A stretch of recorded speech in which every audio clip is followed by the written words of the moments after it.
Hi అండి. Non veg pickles lovers అందరికీ ఒక గుడ్ న్యూస్ అండి. ఆన్లైన్లో నాన్ వెజ్ పికిల్స్ ఎన్ని ఉన్నా సరే ఆర్డర్స్ చేయడానికి ఆలోచిస్తున్నారా? ఎలా చేస్తారో ఏమో అని సంకోచిస్తున్నారా? ఒకవేళ ఆర్డర్ పెట్టినా తిన్న తర్వాత కడుపులో మంట, గ్యాస్ వంటి వాటితో ఇబ్బంది పడుతున్నారా?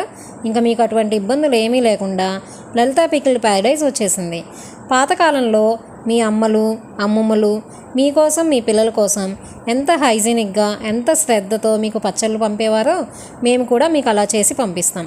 మంచి నాణ్యమైన ఇంగ్రీడియంట్స్తో గుంటూరు నుండి తెప్పించిన ఎండుమిర్చిని ఎండబెట్టి మరపట్టించిన కారం, పసుపు కొమ్ములతో మరపట్టించిన పసుపు, కేరళ నుండి తెప్పించిన స్పైసెస్, గానుగ దగ్గర వేరుశనగలతో తీసిన వేరుశనగ నూనెతో ఇలా ప్రతి ఒక్కటి నాణ్యమైన ఇంగ్రీడియంట్స్తో చేసిన home made non veg pickles మీకోసం. ఆర్డర్స్ కోసం స్క్రీన్ మీద కనిపిస్తున్న వాట్సాప్ నెంబర్కి మెసేజ్ చేయండి. Thank you.